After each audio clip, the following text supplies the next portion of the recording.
ವಿದ್ಯುದ್ಧಾಮ ಸಮಪ್ರಭಾಂ ಮೃಗಪತಿ ಸ್ಕಂದಸ್ಥಿತಾಂ ಭೀಷಣಾಂ ಕನ್ಯಾಭಿಕರಬಾಲಖೇಟ ವಿಲಸದ್ಧಸ್ತಾಭಿರಾಸೇವಿತಾಂ ಹಸ್ತೈಶ್ಚಕ್ರಗದಾಸಿಖೇಟಭಿಷಿಕಾಂ ಶ್ಚಾಪಂ ಗುಣಂ ತರ್ಜನೀಂ ಬಿಭ್ರಾಣಾಮನಲಾತ್ಮಿಕಾಂ ಶಶಿಧರಾಂ ದುರ್ಗಾಂ ತ್ರಿನೇತ್ರಾಂ ಭಜೆ. ಶ್ರೀ ಗುರುಭ್ಯೋ ನಮಃ. ಹರಿ ಓಂ. ಆತ್ಮೀಯ ಪ್ರಿಯ ಪ್ರೇಕ್ಷಕ ಮಿತ್ರರೇ, ನಿಮ್ಮೆಲ್ಲರ ಜೀವನ ಸುಖಕರ ಸಮೃದ್ಧಿಕರವಾಗಿರಲಿ ಅಂತ ನನ್ನ ಆರಾಧ್ಯ ದೇವಿ ಹೊರನಾಡು ಅನ್ನಪೂರ್ಣೇಶ್ವರಿಯ ಪಾದಗಳಿಗೆ ನಮಸ್ಕರಿಸ್ತಾ, ಪ್ರಿಯ ಪ್ರೇಕ್ಷಕ ಮಿತ್ರರೇ, ಮೀನರಾಶಿ ಅಕ್ಟೋಬರ್ ತಿಂಗಳ ಮಾಸ ಭವಿಷ್ಯ ಹೇಗಿದೆ ಅನ್ನುವಂಥದ್ದನ್ನು ಈ ವಿಡಿಯೋಲ್ಲಿ ನಾವು ನೋಡೋಣ. ಪ್ರಮುಖವಾಗಿ ಒಂದು 4 ಬದಲಾವಣೆಗಳನ್ನು ನಾವು ಕಾಣ್ಬೋದು. ಏನೇನು ಹಾಗಾದರೆ, 10ನೇ ತಾರೀಕು ವಿಶೇಷವಾಗಿ ಬುಧ 7ನೇ ಮನೆಯಿಂದ 8ನೇ ಮನೆಗೆ ಹೋಗ್ತಾರೆ. ಇದೊಂದು ಬದಲಾವಣೆ. ಅದು ಬಿಟ್ಟರೆ 12ನೇ ತಾರೀಕು ಶುಕ್ರ 8ನೇ ಮನೆಯಿಂದ 9ನೇ ಮನೆ ಭಾಗ್ಯಸ್ಥಾನಕ್ಕೆ ಬರ್ತಾರೆ. ಇನ್ನು 17ನೇ ತಾರೀಕು 7ನೇ ಮನೆಯಲ್ಲಿರ್ತಕ್ಕಂಥ ಸೂರ್ಯ 8ನೇ ಮನೆಗೆ ಬಂದು ನೀಚ ಸ್ಥಾನಕ್ಕೆ ಬರ್ತಾರೆ. ಇದು ಚೆನ್ನಾಗಿಲ್ಲ.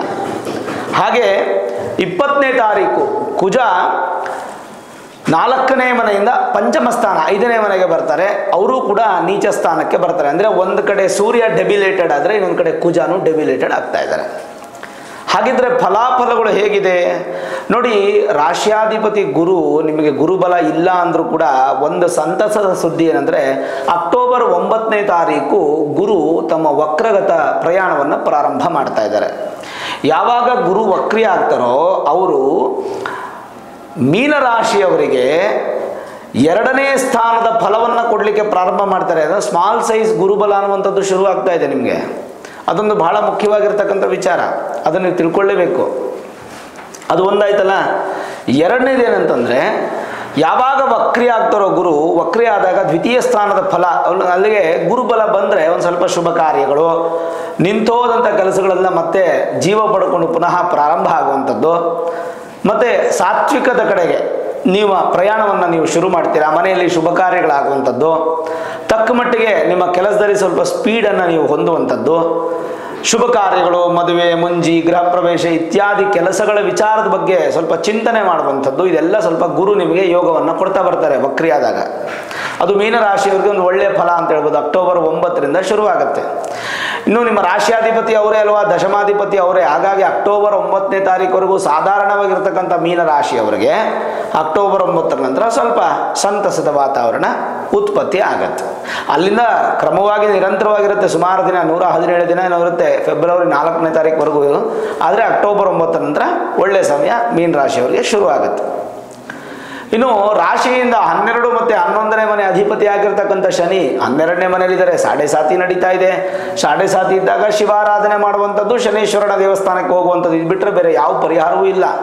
ನಾನು ಹನುಮಂತನ ದೇವಸ್ಥಾನಕ್ಕೆ ಹೋಗ್ಬಿಡ್ತೀನಿ, ಹನುಮಂತ ಶನೀಶ್ವರನ ಎದುರಿಸ್ಬಿಡ್ತಾನೆ, ನನಗೆ ಶನಿ ಕಾಟ ಕಡಿಮೆ ಆಗಿಬಿಡುತ್ತೆ, ಈ ಥರದ್ದೆಲ್ಲ ಚಿಂತನೆ ಮಾಡಲಿಕ್ಕೆ ಹೋಗಬೇಡಿ.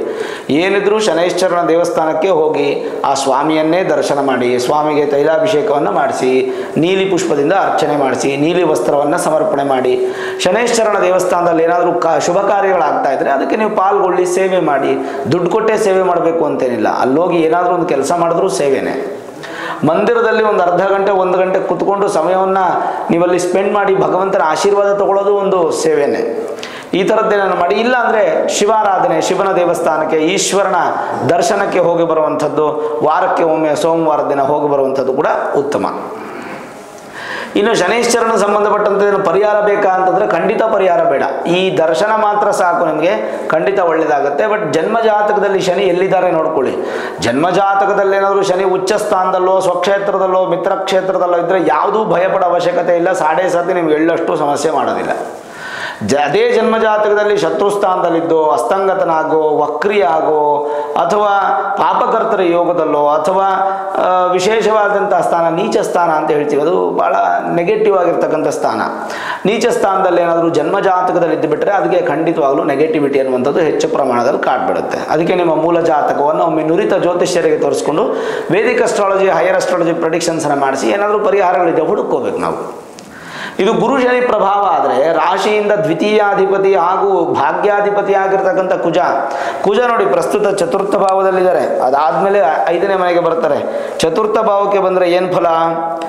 ದುಃಖ ಸಹೃದ್ವಾಹನತಃ ಪ್ರವಾಸೋ ಕಲೇವರೇ ಋಗ್ಬಲ ತಾವಲತ್ವಂ ಪ್ರಸೂತಿ ಕಾಲೇ ಕಿಲಮಂಗಲಾಖ್ಯೆ ರಸಾತಲಸ್ಥೆ ಫಲಮುಕ್ತಿ ಮೌರ್ಯೈಹಿ ಅಂಥೇಳಿ ಒಂದು ಶ್ಲೋಕ ಏನು ಹೇಳುತ್ತೆ, ಗೋಚಾರದಲ್ಲಿ ಚತುರ್ಥದಲ್ಲಿ ಕುಜ ಇದ್ದಾಗ ಸ್ವಲ್ಪ ಮಿತ್ರರಿಂದ ಮೋಸ ಹೋಗುವಂಥ ಸಾಧ್ಯತೆ, ವಾಹನದಿಂದ ಸ್ವಲ್ಪ ತೊಂದರೆಗಳು ಬರುವಂಥ ಸಾಧ್ಯತೆ, ಆಮೇಲೆ ಸ್ವಲ್ಪ ಸ್ಥಾನ ಪಲ್ಲಟಗಳಾಗುವಂಥ ಸಾಧ್ಯತೆ, ತುಂಬ ಸುತ್ತುವಂಥದ್ದು, ರೋಗಗ್ರಸ್ತವಾಗಿ ಶರೀರದಲ್ಲಿ ಬಲಹೀನವಾಗಿ ದುರ್ಬಲವಾಗುತ್ತೆ. ಹಾಗಾಗಿ ನೀವು ಆಮೇಲೆ ಸೂರ್ಯ ನೋಡಿ, ನಿಮಗೆ ಸೂರ್ಯ 6ನೇ ಮನೆ ಅಧಿಪತಿ, ಋಣ ರೋಗ ಶತ್ರು, ಋಣ ಮತ್ತು ಶತ್ರು ಬಿಟ್ಟುಬಿಡಿ, ರೋಗ ತಗೊಳ್ಳಿ, ರೋಗ ಸ್ಥಾನಾಧಿಪತಿ ಸೂರ್ಯ, ಆರೋಗ್ಯ ಕಾರಕನೂ ಸೂರ್ಯ. ಈ ತಿಂಗಳು ನಿಮಗೆ ಚೆನ್ನಾಗಿಲ್ಲ, 17ನೇ ತಾರೀಕು ನಂತರ ಒಂದು ಕಡೆ ಸೂರ್ಯ ಚೆನ್ನಾಗಿಲ್ಲ. ಸರಿ, ಸೂರ್ಯ ಚೆನ್ನಾಗಿಲ್ಲ ಅಂದ ಕೂಡಲೇ ನೆಗೆಟಿವಿಟಿನ ಅಂತಂದರೆ ಖಂಡಿತವಾಗ್ಲೂ ಹೌದು. 4ನೇ ಮನೆಯಲ್ಲಿ ಚತುರ್ಥ ಭಾವದಲ್ಲಿ ಕುಜ ಇದ್ದಾರೆ, ಅವರು ನಿಮಗೆ ನೆಗೆಟಿವನ್ನೇ ಕೊಡ್ತಾರೆ ಆರೋಗ್ಯದಲ್ಲಿ. ಎಸ್ಪೆಷಲಿ ನಾನು ಹೇಳ್ತೀನಿ 17ನೇ ತಾರೀಕು, 18ನೇ ತಾರೀಕು, 19ನೇ ತಾರೀಕು, 20ನೇ ತಾರೀಕು, ಈ 4 ದಿನ ಭಾಳ ಹುಷಾರಾಗಿರ್ಬೇಕಾಗತ್ತೆ. ನೀವು ಆರೋಗ್ಯದಲ್ಲಿ ದೊಡ್ಡ ಪ್ರಮಾಣದ ಸಮಸ್ಯೆಗಳಾಗುವಂಥ ಸಾಧ್ಯತೆ ಇರುತ್ತೆ. ಹುಷಾರು, ಎಚ್ಚರಿಕೆ, ಜಾಗ್ರತೆ. ಈ 4 ದಿನ ಸ್ವಲ್ಪ ಮಟ್ಟಿಗೆ ಯೋಗ, ಧ್ಯಾನ, ಪೂಜೆ, ಭಕ್ತಿ, ಪ್ರಾರ್ಥನೆ, ದರ್ಶನ ಇತ್ಯಾದಿಗಳನ್ನು ಮಾಡೋದು ಬಹಳ ಉತ್ತಮ. ಈ 4 ದಿನ ಸ್ವಲ್ಪ ಹುಷಾರಾಗಿದೆ. ಅದಾದ್ಮೇಲೆ ಪಂಚಮ ಸ್ಥಾನಕ್ಕೆ ಬರ್ತಾರೆ. ಕಫಾನಿಲಾದ್ ವ್ಯಾಕುಲತಾ ಕಲತ್ರಾನ್ ಮಿತ್ರಾಂಶ್ಚ ಪುತ್ರಾದಪಿ ಸೌಖ್ಯಹಾನಿ ಮತಿರ್ವಿಲೋಮ ವಿಪುಲಾತ್ಮಜೆ ಸ್ತ್ರಿಭೂತಿ ಕಾಲೇ ತನಯಾಲಸ್ಯೆ ಅಂತ ಹೇಳಿ ಶ್ಲೋಕ. ಅದು ಕೂಡ ಏನು ಉತ್ತಮ ಅಲ್ಲ. 20ನೇ ತಾರೀಕು ಅವ್ರು 5ನೇ ಮನೆಗೆ ಬರ್ತಾರೆ. 5ನೇ ಮನೆಗೆ ಬಂದರೆ ಮತ್ತೆ ಏನಾಗುತ್ತೆ, ಭಾವದಲ್ಲಿ ಅಂದರೆ ಗೋಚಾರದಲ್ಲಿ ಏನಾದರೂ ಕುಜ ಪಂಚಮದಲ್ಲಿ ನೀಚ ಸ್ಥಾನದಲ್ಲಿದ್ದರೆ ಕಫದ ತೊಂದರೆಗಳು, ಗಂಟಲಿನ ಸಮಸ್ಯೆಗಳು, ವಿಕಾರವಾಗಿರ್ತಕ್ಕಂಥ ಮಾತು, ಮತ್ತು ಹೆಂಡತಿ ಜೊತೆಗೆ, ಸ್ನೇಹಿತರ ಜೊತೆಗೆ, ಮಕ್ಕಳ ಜೊತೆಗೆ, ಬಂಧುಗಳ ಜೊತೆಗೆ ಸುಮ್ಮನೆ ಕೋಪ ಮಾಡ್ಕೊಳ್ಳೋದು, ಸುಮ್ಮನೆ ಜಗಳ ಮಾಡುವಂಥದ್ದು, ಸುಖ ಅನ್ನುವಂಥದ್ದು ಕಡಿಮೆ ಆಗಿ ವಿರೋಧಿ ಜಾಸ್ತಿ ಆಗಿ ಮನೋಭಾವ ನಿಮಗೆ ಏಟು ಬೀಳುತ್ತೆ. ಅದರಿಂದ ಸ್ವಲ್ಪ ದುಃಖ ಆಗುತ್ತೆ. ಸಾಧ್ಯವಾದಷ್ಟು ನೀವು ಈ ಒಂದು ಅಕ್ಟೋಬರ್ ತಿಂಗಳಲ್ಲಿ ಒಂದು ಬೊಗಸೆಯಷ್ಟು ನೋಡಿ, ಬೊಗಸೆ ಅಂದರೆ ಈ ಥರ ಬೊಗಸೆಯಷ್ಟು ತೊಗರಿ ಬೇಳೆಯನ್ನು ಕೈ ತುಂಬ ಹಾಕ್ಕೊಂಡು ಒಂದು ಕೆಂಪು ವಸ್ತ್ರದಲ್ಲಿ ಅದನ್ನು ಕಟ್ಟಿ, ಅದನ್ನು ಗಂಟು ಕಟ್ಟಿ ತೊಗೊಂಡು ಹೋಗಿ ಮೊದಲನೇ ಮಂಗಳವಾರ, ಅಕ್ಟೋಬರ್ ತಿಂಗಳಲ್ಲಿ ಮೊದಲನೇ ಮಂಗಳವಾರ ನವಗ್ರಹದಲ್ಲಿ ದಕ್ಷಿಣ ಕಡೆಗೆ ಇರತಕ್ಕಂಥ ಕುಜನ ಒಂದು ವಿಗ್ರಹಕ್ಕೆ ಹೋಗಿ ಅದನ್ನು ಮುಂದಿಟ್ಟು ಕೆಂಪು ಪುಷ್ಪಗಳಿಂದ ಒಂದು ಅರ್ಚನೆ ಮಾಡಿಸಿ ಆ ತೊಗರಿ ಬೇಳೆಯನ್ನು ದಾನ ಕೊಡೋದ್ರಿಂದ ಖಂಡಿತವಾಗ್ಲೂ ನಿಮಗಿರ್ತಕ್ಕಂಥ ಈ ಸಮಸ್ಯೆ ದೂರವಾಗುತ್ತೆ. ಕುಜನಿಂದ ಬರಬಹುದಾದಂಥ ಸಮಸ್ಯೆಗಳು ದೂರವಾಗುತ್ತೆ. ಈ ತಿಂಗಳು ಪೂರ್ತಿ ಚೆನ್ನಾಗಿಲ್ಲ ಕುಜ. ಆಮೇಲೆ ರಿಯಲ್ ಎಸ್ಟೇಟ್ ಬಿಸ್ನೆಸ್ ಮಾಡೋರಿಗೆ ಸ್ವಲ್ಪ ತೊಂದರೆಗಳಾಗುವಂಥದ್ದು, ದುಡ್ಡು ಸ್ಟ್ರಕ್ ಆಗುವಂಥದ್ದು, ಭೂಮಿ ಸಂಬಂಧಪಟ್ಟಂಥ ಗಲಾಟೆ ಆಗೋದು, ಕೋರ್ಟ್ ಕಚೇರಿಗಳಲ್ಲಿ ಸಕ್ಸಸ್ ಇಲ್ಲದೆ ಹೋಗೋದು, ವ್ಯಾಜ್ಯಗಳು ಶುರುವಾಗೋದು, ದಾಯಾದಿಗಳ ಕಲಹ, ಸ್ವಲ್ಪ ಅನ್ನದಾತರಿಗೆ ಸ್ವಲ್ಪ ಬೇಸರ ಉಂಟಾಗುವಂಥ ಸಾಧ್ಯತೆಗಳು ಇವೆಲ್ಲವೂ ಕಾಣಬಹುದು. ಹಾಗಾಗಿ ಸ್ವಲ್ಪ ಎಚ್ಚರ, ಜಾಗ್ರತೆ, ಇದೆಲ್ಲ ಜಾಗ್ರತೆ ವಹಿಸ್ತಕ್ಕಂಥದ್ದು ಭಾಳ ಒಳ್ಳೆಯದು ವೀಕ್ಷಕರೇ. ನೋಡಿ, ಒಂದೊಂದ್ಸಲ prevention is nothing but cure ಅಂತ ಹೇಳ್ತೀವಲ್ಲ, ಹಾಗಾಗಿ ನೀವು ಅದನ್ನು ಪರಿಹಾರ ಹುಡ್ಕೊಂಡು ದಾನ ಧರ್ಮಾದಿಗಳು, ಪೂಜೆಗಳು, ಪುನಸ್ಕಾರಗಳು, ಕ್ಷೇತ್ರ ದರ್ಶನಗಳು ಮಾಡೋದಕ್ಕಿಂತ ಅದು ಆಗದೇ ಇದ್ದ ಹಾಗೆ ನೋಡ್ಕೊಳ್ಳುವಂಥದ್ದು ಭಾಳ ಒಳ್ಳೆಯದು. ಉದಾಹರಣೆಗೆ ಎಕ್ಸಾಂಪಲ್ ಹೇಳ್ತೀನಿ, ನೀವು ಒಂದು ಸೈಟ್ ತೊಗೋಬೇಡಿ ಅಂತ ಹೇಳಲಿಲ್ಲ, ಆ ಸೈಟ್ ತೊಗೊಂಡು ಲೀಗಲ್ ಕಳಿಸಿದ ಮೇಲೆ ಲೀಗಲ್ ಓಕೆ ಅಂತ ಬಂದರೆ ಇನ್ನೊಂದ್ಸಲ ಲೀಗಲ್ ಬೇರೆ ಲಾಯರ್ ಕೊಡಿ. ಅಂದರೆ ಸೆಕೆಂಡ್ ಒಪಿನಿಯನ್ ತೊಗೊಳ್ಳಿ, ಮಾರ್ಗದರ್ಶಕರನ್ನ ಕೇಳಿ, ಅನುಭವಸ್ಥರನ್ನ ಕೇಳಿ, ಸಾಧ್ಯವಾದರೆ ಒಮ್ಮೆ ನಿಮ್ಮ ಜಾತಕವನ್ನು ಜ್ಯೋತಿಷ್ಯರಿಗೆ ತೋರಿಸಿ, ಇದು ಸರಿಯಾದ ಸಮಯನ, ಜಾತಕ ಚೆನ್ನಾಗಿದೆಯಾ, ಇದು ಒಳ್ಳೆ ಕಾಲನ, ಏನಾದರೂ ಮಾಡಬಹುದಾ ಅನ್ನುವಂಥ ಒಂದು ಅರ್ಧ ಗಂಟೆ ಸಮಯವನ್ನು ಸ್ಪೆಂಡ್ ಮಾಡಿದ್ರೆ ನಿಮಗೆ ಲಾಸ್ ಆಗುವಂಥದ್ದನ್ನು ನೀವು ಲಾಭದ ಕಡೆಗೆ ತೊಗೊಂಡೋಗ್ಬೋದಲ್ವಾ. ಕನಿಷ್ಠ ಪಕ್ಷ ಲಾಭ ಸಿಗಲಿಲ್ಲ ಅಂದರೂ ಲಾಸ್ ಆಗದೆ ಇರುತ್ತಲ್ವಾ, ಅದು ಬಹಳ ಮುಖ್ಯವಾಗುತ್ತೆ. ಅದ್ರ ಬಗ್ಗೆ ನೀವು ಹೆಚ್ಚು ಗಮನ ಕೊಡಲೇಬೇಕಾಗತ್ತೆ. ಹಾಗಾಗಿ ಚಿಂತೆ ಮಾಡೋ ಅವಶ್ಯಕತೆ ಇಲ್ಲ, ಧೈರ್ಯವಾಗಿರಿ.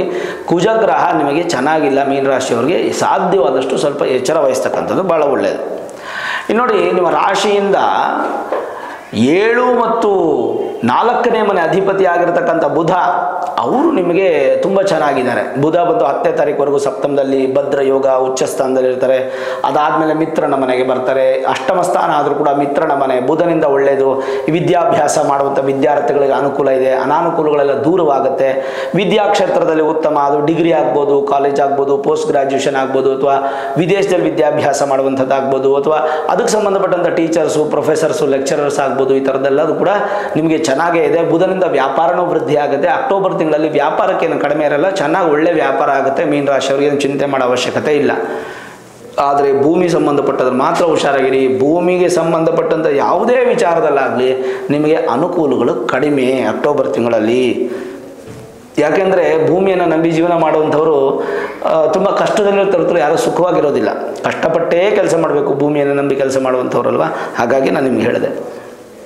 ಸರಿ, ಇನ್ನು ರಾಶಿಯಿಂದ ವಿಶೇಷವಾದ ಸ್ಥಾನ 3ನೇ ಮನೆ ಹಾಗೂ 8ನೇ ಮನೆ ಅಧಿಪತಿಯಾಗಿರ್ತಕ್ಕಂಥ ಶುಕ್ರ ಭಾಗ್ಯಸ್ಥಾನಕ್ಕೆ ಬಂದು ಬಿಡ್ತಾರೆ 12ನೇ ತಾರೀಕು. ಇದೊಂದು ನೋಡಿ ಪ್ಲಸ್ ಪಾಯಿಂಟು. ಏನು ಹೇಳುತ್ತೆ? ಸೌಮ್ಯೇ ಧರ್ಮಸ್ಥಿತೆ ಸ್ಯಾದ್ಗುರು ಪಿತೃಮನಸ್ತಶ್ಚೇಶ್ವರಾಣಾಂ ಪ್ರಸಾದೋ ವೃದ್ಧಿರ್ಭಾಗ್ಯಸ್ಯ ಧರ್ಮಸ್ಯ ಚ ಶುಭತ ಪ್ರಸಾರ ಮಾರ್ದ್ರತಾ ಪೌತ್ರ ಸೌಖ್ಯಂ ಅಂಥೇಳಿ ಶ್ಲೋಕ ಎನ್ನುವಂತೆ ಅಷ್ಟಮಾಧಿಪತಿ ಹಾಗೂ ತೃತೀಯಾಧಿಪತಿ ಭಾಗ್ಯದಲ್ಲಿ ಮೀನರಾಶಿಯವರಿಗೆ 9ನೇ ಮನೆಗೆ ಬಂದಾಗ ದೇವರ ಆಶೀರ್ವಾದ, ಗುರುಗಳ ಆಶೀರ್ವಾದ, ಪಿತೃಗಳ ಆಶೀರ್ವಾದ ಮೂರೂ ಸಿಗುತ್ತೆ. ಧರ್ಮ ವೃದ್ಧಿ ಆಗತ್ತೆ, ತಪಸ್ಸಿದ್ಧಿ ಆಗತ್ತೆ, ಮಕ್ಕಳಿಂದ ಮೊಮ್ಮಕ್ಕಳಿಂದ ಸೌಖ್ಯ ಪ್ರಾಪ್ತಿ ಆಗತ್ತೆ. ಅದರಲ್ಲೂ ಕೂಡ ಶುಕ್ರ ಸ್ಥಾನ 9ನೇ ಮನೆ ಆದ್ದರಿಂದ ಭಾಗ್ಯವಂತರಾಗ್ತೀರಾ. ಸುಖ, ಪ್ರೀತಿ, ಭೋಗ, ಅಲಂಕಾರ, ಮೃದುವಾದ ಮಾತು, ಮಧುರ ನುಡಿ, ಸ್ತ್ರೀ ಸಹಜ ಪ್ರವೃತ್ತಿಗಳು, ಶುಕ್ರನ ಅದ್ಭುತವಾದಂಥ ಫಲಗಳು ನಿಮಗೆ ಸಿಗುವಂಥ ಸಾಧ್ಯತೆಗಳು ಜಾಸ್ತಿ ಇದೆ. ಮತ್ತೆ ಲಕ್ಷ್ಮೀ ಕಟಾಕ್ಷ, ಲಕ್ಷ್ಮೀ ಅನುಗ್ರಹ ಅನ್ನುವಂಥದ್ದು ಸಿಗುತ್ತೆ. ಭಾಗ್ಯದ ಗ್ರಹ ಅಂತ ಹೇಳಿ ನಾವು ಶುಕ್ರನನ್ನು ಕರಿತೀವಿ. ಶುಕ್ರ ಇನ್ನೊಂದೇನಪ್ಪ ಅಂತಂದರೆ ಅಲಂಕಾರ ವಸ್ತುಗಳ ಒಂದು ವ್ಯಾಪಾರ, ಭೋಗ ಸಾಮಗ್ರಿಗಳ ವ್ಯಾಪಾರ. ಉದಾಹರಣೆಗೆ ಹೇಳ್ತೀನಿ, ನೀವೇನೋ ಹಾಸಿಗೆ ವ್ಯಾಪಾರ ಮಾಡ್ತಾ ಇದ್ರೆ, ಹಾಸಿಗೆ ಬಿಸ್ನೆಸ್ಸನ್ನು ಮಾಡ್ತಾ ಇದ್ರೆ ಚೆನ್ನಾಗಿರುತ್ತೆ. ಯಾಕಂದರೆ ಶುಕ್ರ ಶಯ ಅಂದರೆ ನಿದ್ರೆಗೆ ಅಧಿಪತಿ. ಹಾಗಾಗಿ ಅದರ ವಸ್ತುಗಳಾಗ್ಬೋದು, ತಲೆದಿಂಬ ಆಗ್ಬೋದು, ಅಥವಾ ಈ ಥರದ್ದು ಯಾವುದೇ ಸಂಬಂಧಪಟ್ಟಂಥ ಭೋಗ ಸಾಮಗ್ರಿಗಳಾಗ್ಬೋದು, ಹೈನುಗಾರಿಕೆ ಮಾಡುವಂಥವ್ರಾಗ್ಬೋದು, ವಸ್ತ್ರಗಳ ಸಂಬಂಧಪಟ್ಟಂಥ ಮಾರಾಟ ಮಾಡುವವರು, ಬಂಗಾರ, ಬೆಳ್ಳಿ, ಲೋಹಗಳ ವ್ಯಾಪಾರ ಮಾಡುವಂಥವರು, ಕಲೆ ಸಂಗೀತದಲ್ಲಿ ನಟ ನಟಿಯರಿಗೆ, ಮಾಡೆಲಿಂಗ್ ಇದರಲ್ಲಿ ಜರ್ನಲಿಸಮ್ ಇರತಕ್ಕಂಥವ್ರಿಗೆ, ಪ್ರಿಂಟ್ ಮೀಡಿಯಾ, ಸೋಷಿಯಲ್ ಮೀಡಿಯಾ ಮತ್ತು TV ಮೀಡಿಯಾ ಎಲ್ಲ ವ್ಯಾಪಾರಿಗಳಿಗೂ ಅಥವಾ ಉದ್ಯೋಗಿಗಳಿಗೂ ಭಾಗ್ಯ ಪ್ರಾಪ್ತಿಯಾಗುತ್ತೆ. ಲೌಕಿಕ ಬುದ್ಧಿ ಹೆಚ್ಚಾಗುತ್ತೆ, ಸೂಕ್ಷ್ಮವಾದಂಥ ಶರೀರ ನಿಮಗಾಗುತ್ತೆ, ವಿಶ್ವವನ್ನು ಗೆಲ್ಲುವಂಥ ಶಕ್ತಿ ನಿಮಗೆ ಸಿಗುತ್ತೆ. ಸ್ವಲ್ಪ ಮಟ್ಟಿಗೆ ಸ್ತ್ರೀಯರಿಂದ ಸಮಸ್ಯೆ ಪುರುಷರಿಗಾಗ್ಬೋದು, ಪುರುಷರಿಂದ ಸ್ತ್ರೀಯರಿಗಾಗ್ಬೋದು, ಪರಸ್ಪರ ಸಮಸ್ಯೆಗಳಾಗುವಂಥ ಸಾಧ್ಯತೆ. ಸ್ವಲ್ಪ ಹುಷಾರಾಗಿರ್ತಕ್ಕಂಥದ್ದು ಒಳ್ಳೆಯದು. ಮತ್ತು ಯೋಗವನ್ನು ಕೊಡುವಂತಹ ಸಂದರ್ಭದಲ್ಲಿ ಯೋಗವನ್ನು ನಾವು ಬಳಸ್ಕೊಳ್ಬೇಕೇ ಬಂತು, ಅದನ್ನು ನಾವು ಬಿಟ್ಬಿಡಬಾರ್ದು. ಅದು ಬಿಟ್ಟರೆ ಮತ್ತೆ ನಮಗೆ ಸಮಸ್ಯೆಗಳು ಉಂಟಾಗುತ್ತೆ. ಆ ಥರ ಸಮಸ್ಯೆ ಆಗಲಿಕ್ಕೆ ಬೇಡ. ಆಮೇಲೆ ಮೋರ್ ಓವರ್ ಜನರಲೈಸ್ ಆಗಿ ಹೇಳುವಂಥದ್ದಾದರೆ ನೋಡಿ, ನಾವು ಗುರು ಫಲ ನೋಡಿದ್ವಿ, ಶನಿ ಫಲ ನೋಡಿದ್ವಿ, ಕುಜನ ಫಲ ನೋಡಿದ್ವಿ, ಬುಧನ ಫಲ ನೋಡಿದ್ವಿ, ಸೂರ್ಯನ ಫಲ ನೋಡಿದ್ವಿ, ಶುಕ್ರನ ಫಲ ನೋಡಿದ್ವಿ, ಎಲ್ಲ ಗ್ರಹಗಳ ಫಲವನ್ನು ನೋಡಿದ್ದಾಗಿದೆ. ಹಾಗಾದರೆ ಜನರಲೈಸ್ ಆಗಿ ಹೇಗಿದೆ ಮೀನ ರಾಶಿಯವರಿಗೆ ಈ ತಿಂಗಳು ಅಂತಂದರೆ, ಸ್ವಲ್ಪ ಮಟ್ಟಿಗೆ ಹಣದ ಅನುಕೂಲಗಳಾದರೂ ಕೂಡ ಹಣ ವ್ಯಯ ಜಾಸ್ತಿ ಆಗುತ್ತೆ. ಅದರಲ್ಲೂ ಕೂಡ ನಿಮಗೆ ಹಾಸ್ಪಿಟ್ಲ್ ಖರ್ಚು ಜಾಸ್ತಿ ಆಗುತ್ತೆ. ವಿನಾಕಾರಣ ತಲೆ ತಗ್ಸುವಂಥದ್ದು, ವಿನಾಕಾರಣ ದುಡ್ಡು ಖರ್ಚು ಮಾಡುವಂಥ ಸಾಧ್ಯತೆಗಳು, ಸ್ವಲ್ಪ ಕೋಪ, ಅಗ್ರೆಸಿವ್ನೆಸ್ ಜಾಸ್ತಿ ಬರುವಂಥ ಸಾಧ್ಯತೆ. ಯಾಕಂದರೆ 20ನೇ ತಾರೀಕಿನವರೆಗೂ ಮೀನ ರಾಶಿಯವರಿಗೆ ಕುಜದೋಷ ಇರುತ್ತೆ. ಏನೋ ಒಂದು ಸಂತೋಷ ಸುದ್ದಿ ಅಂದರೆ ಗುರು ವಕ್ರಿಯಾಗಿ ನಿಮಗೆ ಗುರುವಿನ ಆಶೀರ್ವಾದ ಇದೆಯಲ್ಲ, ಇದರ ಪ್ರಭಾವ ಎಲ್ಲ ಕಡಿಮೆ ಆಗ್ತಾ ಬರುತ್ತೆ. ಜೊತೆಗೇನಪ್ಪ ಅಂತಂದರೆ ಈ ಹೋಟೆಲ್ ವ್ಯಾಪಾರಿಗಳಿಗೆ ಬಹಳ ಚೆನ್ನಾಗಿರುತ್ತೆ ಈ ಒಂದು ತಿಂಗಳು. ಸಮುದ್ರದ ಉತ್ಪನ್ನಗಳನ್ನು, ಸಮುದ್ರದಲ್ಲಿ ತಯಾರಾಗುವಂಥ ವಸ್ತುಗಳನ್ನು ಮಾರಾಟ ಮಾಡುವುದು, ಮೀನು ಮಾರಾಟ ಮಾಡುವಂಥದ್ದು, ಇಂಥವ್ರಿಗೆಲ್ಲ ತುಂಬ ಚೆನ್ನಾಗಿರುತ್ತೆ. ಮತ್ತು ಜೊತೆಗೆ ಈ ತಾಯಿಯ ಮೂಲದಿಂದ ಸ್ವಲ್ಪ ಹಣದ ಬಿಡುಗಡೆ ಆಗುವಂಥ ಸಾಧ್ಯತೆಗಳು ಹೆಚ್ಚಾಗಿರುತ್ತೆ. ಮತ್ತು ವಿಶೇಷವಾಗಿ ಕೆಲವೊಂದಿಷ್ಟು ವಿರೋಧಗಳು ಬಂದರೂ ಕೂಡ ಅದನ್ನೆಲ್ಲ ಬ್ಯಾಲೆನ್ಸ್ ಮಾಡಿ ಮುಂದೆ ಹೋಗುವಂಥ ಲಕ್ಷಣಗಳು, ತುಂಬ ಬಲಿಷ್ಠವಾದಂಥ ಅನುಗ್ರಹ ನಿಮಗೆ ಸಿಗುತ್ತೆ. ಖ್ಯಾತಿ ಆಗ್ತೀರಾ, ಒಳ್ಳೆ ಹೆಸರು ತಗೋತೀರಾ. ಬಟ್ ಹಿಂದ್ಗಡೆನೇ ಕೆಟ್ಟ ಹೆಸರು ಬರ್ತಾ ಇರುತ್ತೆ, ಸ್ವಲ್ಪ ಹುಷಾರಾಗಿರಬೇಕಾಗತ್ತೆ. ಆಮೇಲೆ ಈ ಚಂದ್ರ ಒಂದು ಅಪ್ ಟು ಪೌರ್ಣಮಿವರೆಗೂ ನಿಮ್ಗೆ ಆರಾಮಾಗಿರುತ್ತೆ. ಪೌರ್ಣಮಿ ಆದ್ಮೇಲೆ ಸ್ವಲ್ಪ ನಿಮ್ಮ ಬಲನೂ ಕಡಿಮೆ ಆಗುತ್ತೆ ಈ ತಿಂಗಳು. ಅದ್ರ ಬಗ್ಗೆ ಸ್ವಲ್ಪ ಹೆಚ್ಚು ಗಮನ ಕೊಡಬೇಕಾಗತ್ತೆ. ಮೋರ್ ಓವರ್ ಭೂಕಾರಕನಾಗಿರ್ತಕ್ಕಂಥ ಕುಜ ಚೆನ್ನಾಗಿಲ್ಲ, ಆರೋಗ್ಯಕಾರಕನಾಗಿರ್ತಕ್ಕಂಥ ಸೂರ್ಯ ಚೆನ್ನಾಗಿಲ್ಲ. ಈ ಎರಡು ಚೆನ್ನಾಗಿಲ್ಲ ಅನ್ನೋದು ಬಿಟ್ಟರೆ ಇನ್ನೇನು ದೊಡ್ಡ ಪ್ರಮಾಣದ ಸಮಸ್ಯೆಗಳೇನು ಮೀನ ರಾಶಿಯವ್ರಿಗೇನು ಪ್ರತಿ ತಿಂಗಳು ಬರೋದಕ್ಕಿಂತ ಏನು ಹೆಚ್ಚೇನು ಬರಲಿಕ್ಕೇನಿಲ್ಲ. ನೀವು ಹುಷಾರಾಗಿರ್ಬೇಕಾದ್ರೇನೋ ಆರೋಗ್ಯ ವಿಚಾರ, ಭೂಮಿ ವಿಚಾರ, ಅಷ್ಟು ಬಿಟ್ಟರೆ ಇನ್ನೇನು ಭಯ ಪಡೋ ಅವಶ್ಯಕತೆ ಇಲ್ಲ. ಆಮೇಲೆ ಸಮಸ್ಯೆ ಅನ್ನುವಂಥದ್ದು ಇಲ್ಲದೆ ಇದ್ದಾಗ ಸಮಸ್ಯೆ ಹೆಂಗೆ ನಿಮಗೆ ಬರುತ್ತೆ ಅದನ್ನು ಕೂಡ ನೀವು ತಿಳ್ಕೊಳ್ಬೇಕಾಗತ್ತೆ. ಆಮೇಲೆ ಗಣಿತಶಾಸ್ತ್ರವನ್ನು ಅಧ್ಯಯನ ಮಾಡುವಂಥವ್ರು, ಸೈಂಟಿಸ್ಟ್ಗಳಿಗೆಲ್ಲ ತುಂಬ ಚೆನ್ನಾಗಿರುತ್ತೆ. ತರ್ಕಶಾಸ್ತ್ರ ಮಾಡುವಂಥವ್ರು, ಹಾಸ್ಯ ಪ್ರಜ್ಞರು, ಹಾಸ್ಯದಿಂದ, ಆಮೇಲೆ ಸ್ಪೋರ್ಟ್ಸಲ್ಲಿ ಕೆಲಸ ಮಾಡುವಂಥವ್ರು, ಸ್ಪೋರ್ಟ್ಸ್ ರಿಲೇಟೆಡ್ ಆಗಿರ್ತಕ್ಕಂಥದ್ದು, ಕಾರು ಗಾಡಿ ಓಡಿಸುವಂಥವ್ರು, ಅದರ ಮಾಲೀಕರು, ಅದರ ಡ್ರೈವರ್ಸು, ವಾಹನ ಸಂಬಂಧಪಟ್ಟದ್ದು ಯಾವುದೇ ಆಗ್ಬೋದು, ಇದಕ್ಕೆಲ್ಲ ತುಂಬ ಅನುಕೂಲ ಇದೆ.